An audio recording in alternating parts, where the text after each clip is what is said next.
बांग्लादेश में इसमें अराजकता फैली हुई है, आगजनी हो रही है, हिंसा हो रही है, लूट हो रही है, घर जलाया जा रहा है।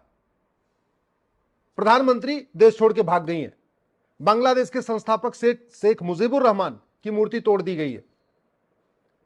पुलिस ने, वहां की सेना ने पूरी कमान अपने हाथ में ले लिया है। भारत में भी ऐसे आंदोलन होते रहे, कभी भारत ने तख्ता पलट किया क्या? कभी भारत के किसी प्रधानमंत्री को भागना पड़ा क्या?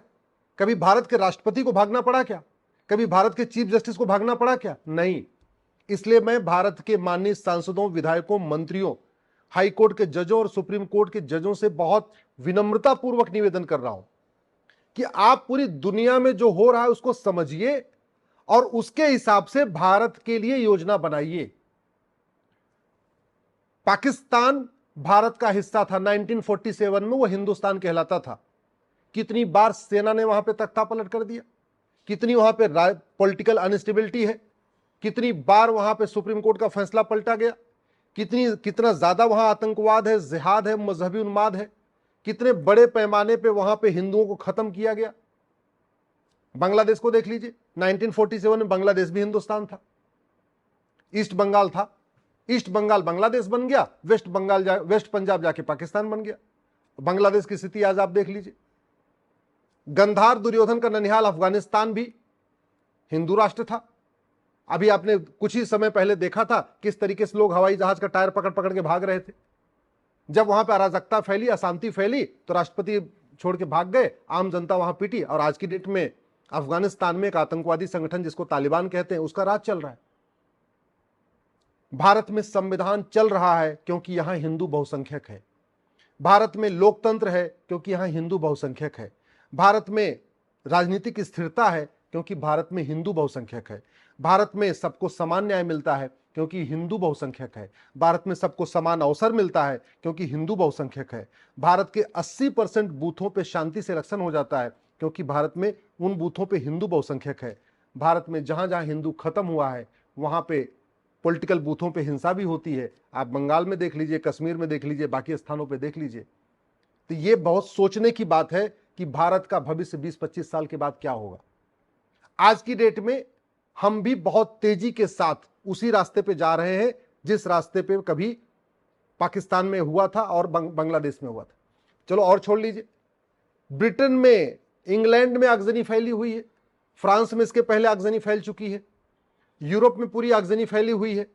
कौन फैला रहा है? बाकी यूरोप और इंग्लैंड में आगजनी कौन फैला रहा है? घुसपैठी है। और भारत में तो 5 करोड़ घुसपैठी 2017 में आ गए थे। मेरी पीआईएल सुप्रीम कोर्ट में पेंडिंग है। भारत की सभी राज्य सरकारों को नोटिस जारी हुआ है, केंद्र सरकार को नोटिस जारी हुआ है। ये बड़े दुख की बात है कि आज तक किसी न राज्य सरकार ने बताया कि घुसपैठियों को निकालने पर उनकी क्या योजना है, न केंद्र सरकार ने बताया। तो ये बहुत बड़ा अलर्ट है। हमको अफगानिस्तान से भी सीखना चाहिए, पाकिस्तान से भी सीखना चाहिए, बांग्लादेश से भी सीखना चाहिए, इंग्लैंड में जो हो रहा है उससे भी सीखना चाहिए, और यूरोप में जो हो रहा है उससे भी सीखना चाहिए।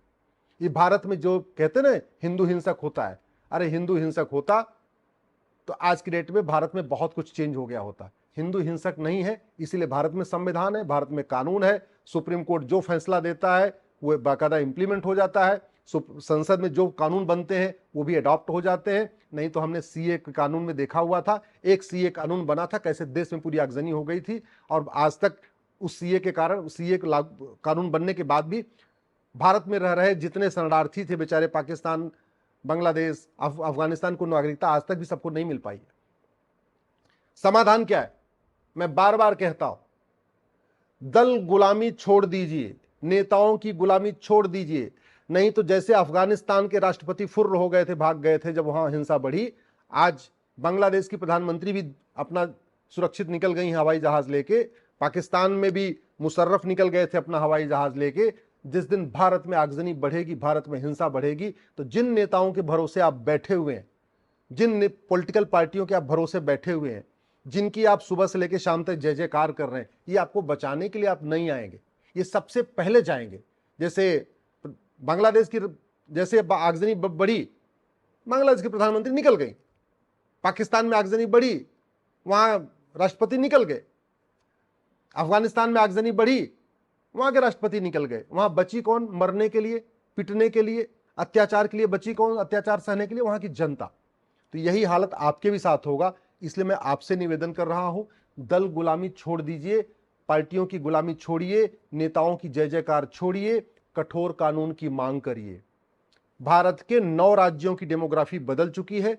800 जिलों में से 200 जिलों की डेमोग्राफी बदल चुकी है।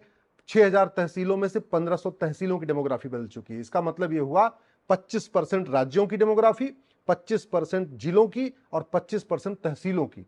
तो जो ये 25% जिलों से, 25% तहसीलों से, 25% राज्यों से हिंदू खत्म हुए हैं, वहां की स्थिति क्या है ये कहने की जरूरत नहीं है।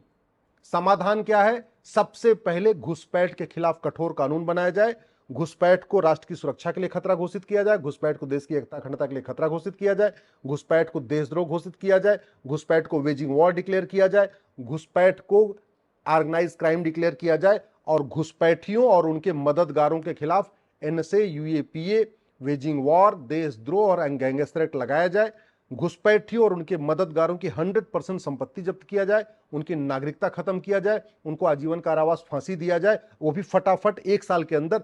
तब जाके घुसपैठी अपने आप भागेंगे। और घुसपैठी नहीं भागे तो लिख के रख लीजिए, जैसे ये अफगानिस्तान में हो रहा है, पाकिस्तान में हो रहा है, इंग्लैंड में हो रहा है, अफगानिस्तान में हो रहा है, ऐसे ही भारत में होगा और ज्यादा से ज्यादा 20 साल के अंदर होगा। 100% होगा, हमारे आपके देखते देखते होगा।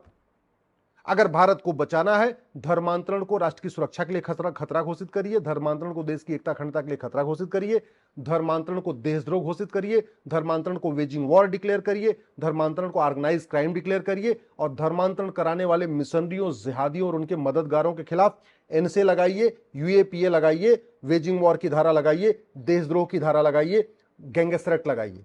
घुसपैठी और उनके मददगारों की 100% संपत्ति जब्त, धर्मांतरण कराने वाले मिशनरियों, जिहादियों की 100% संपत्ति जब्त करिए, धर्मांतरण कराने वाले मिशनरियों, जिहादियों और उनके मददगारों की नागरिकता खत्म करिए, आजीवन कारावास की और फांसी की सजा दीजिए और वो भी 1 साल के अंदर, तब धर्मांतरण रुकेगा। और तीसरा, जनसंख्या नियंत्रण के लिए कठोर कानून बनाइए। हम दो हमारे दो सबके लिए मैंडेटरी करिए। जो हम दो हमारे दो न माने उसकी नागरिकता खत्म करने का प्रावधान करिए। भारत का संविधान इसकी इजाजत देता है। आर्टिकल 11 में लिखा हुआ है कि संसद ऐसा कानून बना सकती है कि नागरिकता कब लेनी है, नागरिकता कब देनी है। तो जैसे वोटर आईडी जब देते हैं तो टर्म्स कंडीशन, भाई 18 साल का हो जाएगा तब वोटर आईडी में, तब वो वोटर आईडी मिलेगा। पासपोर्ट देते हैं टर्म्स कंडीशन होती है। ड्राइविंग लाइसेंस देते हैं तो भी टर्म्स कंडीशन होती है। अगर आदमी नहीं मानेगा तो उसका ड्राइविंग लाइसेंस सीज हो जाएगा। अगर पासपोर्ट का वायलेशन करोगे पासपोर्ट सीज हो जाएगा। हर जो भी हम डॉक्यूमेंट बना के देते हैं उसकी एक टर्म्स कंडीशन होती है। ऐसे ही एक नागरिकता की टर्म्स कंडीशन होगी। अगर भारत में धर्मांतरण करोगे, अगर भारत में हम दो हमारे दो नहीं मानोगे तो आपको भारतीय नहीं माना जाएगा। यही तरीका है। नहीं तो आप याद रखिएगा, अफगानिस्तान हिंदू खत्म, पाकिस्तान हिंदू खत्म, बांग्लादेश हिंदू खत्म, भारत के 9 राज्यों से हिंदू खत्म, भारत के 200 जिलों से हिंदू खत्म और भारत की 1500 तहसीलों से हिंदू खत्म। भारत के बॉर्डर पे जो 300 तहसीलें हैं उनमें 300 की 300 तहसीलों से हिंदू खत्म हो चुके हैं, पलायन कर चुके हैं, बड़े पैमाने पे का पलायन कर रहे हैं। ये नेता जैसे शेख हसीना लंदन जा रही हैं या जहां भी जा रही हैं, ऐसे भारत के नेता भी कोई इटली भाग जाएगा, कोई ऑस्ट्रेलिया भाग जाएगा, कोई लंदन भाग जाएगा। आप जिन नेताओं के भरोसे बैठे हुए हैं, ये सारे नेता या तो लंदन में अपना फार्म हाउस बना चुके हैं या ऑस्ट्रेलिया में अपना फार्म हाउस बना चुके हैं। अलग अलग देशों में जहां जहां इनको सुरक्षित लगता है वहां ये अपना फ्लैट भी खरीद चुके हैं, बंगलो भी बना चुके हैं, फार्म हाउस बना चुके हैं। जिस दिन 20 से 25 साल के बाद भारत में आगजनी होगी, ये पहले निकल जाएंगे, क्योंकि इनको पुलिस पहले अलर्ट दे देगी। पुलिस इनको पहले बता देगी ये होने वाला है, ये चुपचाप निकल जाएंगे और बचोगे आप और हम। जैसे पाकिस्तान में इतनी हिंसा हुई 1947 में, कोई नेता नहीं मारा गया, कौन वहां फंसा? आम जनता। बांग्लादेश में इतनी हिंसा हुई, राष्ट्रपति पहले निकल गया, कोई नेता नहीं मारा गया। प्रधानमंत्री पहले निकल जा रही है, कोई नेता नहीं मारा गया, फंसी है कौन वहां? आम जनता। अफगानिस्तान में राष्ट्रपति पहले निकल गए, कोई नेता नहीं मारा गया, फंसा कौन अफगानिस्तान में? आम जनता। इंग्लैंड में देख लीजिए, जो आगजनी हो रही है, कोई नेता नहीं मारा जा रहा है, आम जनता पिट रही, आम जनता का घर जल रहा है। फ्रांस में देख लीजिए, कोई नेता नहीं मारा गया, आम जनता वहां पिट रही, आम जनता फंसी हुई है। यूरोप में आगजनी हो रही है, कोई नेता नहीं मारा गया है, आम जनता फंसी हुई है। ये कड़वी सच्चाई है। हालांकि इस कड़वी सच्चाई को शायद आप ठीक नहीं समझेंगे, आपको नहीं अच्छा लगेगा, लेकिन ये कड़वी सच्चाई बताना मेरा काम है। समाधान है uniform police code, uniform civil code, uniform judicial code, uniform population code, uniform endowment code. समाधान एक ही है, न कोई विशेष दर्जा किसी को रहे, सबको एक समान मिलाया जाए, रिलीजन के आधार पर जितने कानून हैं इनको खत्म किया जाए, ये माइनॉरिटी मेजॉरिटी का जो खेल है इसको बंद किया जाए, ये मुगलिया जो स्कूल चल रहे हैं भारत में आज भी, जो मदरसे चल रहे हैं इनको बंद किया जाए, अंग्रेजों के द्वारा शुरू किए गए मिशनरी स्कूल बंद किए जाए, भारत में सबके लिए समान शिक्षा हो, समान नागरिक संहिता हो, घुसपैठ के खिलाफ कठोर कानून हो, धर्मांतरण के खिलाफ कठोर कानून हो, जनसंख्या नियंत्रण के लिए कठोर कानून हो। यही समाधान है। नहीं तो याद रखिएगा, जैसे अफगानिस्तान से खत्म हुए, पाकिस्तान से खत्म हुए, बांग्लादेश से खत्म हुए, जैसे बांग्लादेश जल रहा है, ब्रिटेन जल रहा है, अफगानिस्तान जल रहा है, पाकिस्तान जल रहा है, ऐसे ही पूरा भारत जलेगा। और वही दूर नहीं, 20 से 25 साल के अंदर जिन पॉलिटिकल पार्टियों के भरोसे बैठे हैं वो कुछ नहीं करेंगी, जिन नेताओं के भरोसे बैठे हैं वो पहले भारत छोड़ के भाग जाएंगे।